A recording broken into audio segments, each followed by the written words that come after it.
ഇന്ന് ഏറ്റവും കൂടുതൽ ക്രമസമാധാന തകർച്ചയും അക്രമങ്ങളും നടക്കുന്ന ഒരു സംസ്ഥാനമാണ് ഉത്തർപ്രദേശ്. ആദിത്യ യോഗി ആണിപ്പോൾ ഉത്തർപ്രദേശിലെ മുഖ്യമന്ത്രി. അദ്ദേഹവും അടുത്ത ദിവസം കേരളത്തിൽ വരാൻ പോവുകയാണ്. ആദിത്യ യോഗി കേരളത്തിൽ വരികയാണ് ഇവിടെ സമാധാനം ഉണ്ടാക്കാൻ.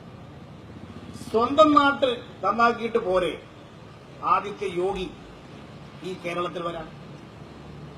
സ്വന്തം നാട്ടിൽ മനുഷ്യർക്ക് സ്വൈര്യമായി സഞ്ചരിക്കാൻ സാധിക്കാത്ത ഉത്തർപ്രദേശിൽ നിന്നാണ് സമാധാനം പഠിപ്പിക്കാൻ ആദിത്യ യോഗി കേരളത്തിലേക്ക് വരാൻ പോകുന്നത്. ആ ഉത്തർപ്രദേശിലെ സ്ഥിതി മാത്രം നോക്കിയാൽ ഉത്തർപ്രദേശിൽ സമാജ്വാദി പാർട്ടി അധികാരത്തിലുണ്ടായിരുന്ന കാലത്ത് അവിടെ 2017 ജനുവരിയിൽ സമാജ്വാദി പാർട്ടിയായിരുന്നു. ആ ഒരു മാസം അവിടെ നടന്ന കൊലപാതകം 286 ആയിരുന്നു. അന്ന് അവിടെ അക്രമമാണെന്ന് പ്രചരിപ്പിച്ച് അഖിലേഷ് യാദവിന്റെ ഗവൺമെന്റിനെ മാറ്റി ബിജെപി അവിടെ അധികാരത്തിൽ വന്നപ്പോൾ മാർച്ച് മാസം അവിടെ നടന്ന കൊലപാതകം 396 ഉത്തർപ്രദേശിൽ യോഗിയുടെ നാട്ടിൽ.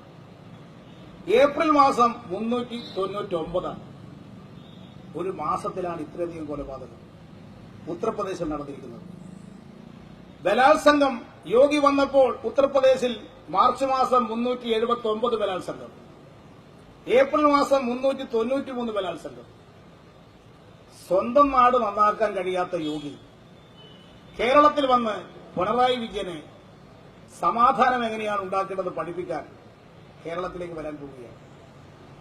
RSSന്റെ ഈ നീക്കം പരിഹാസ്യമാണ് എന്ന് ഏതൊരാൾക്കും മനസ്സിലാക്കാൻ സാധിക്കും.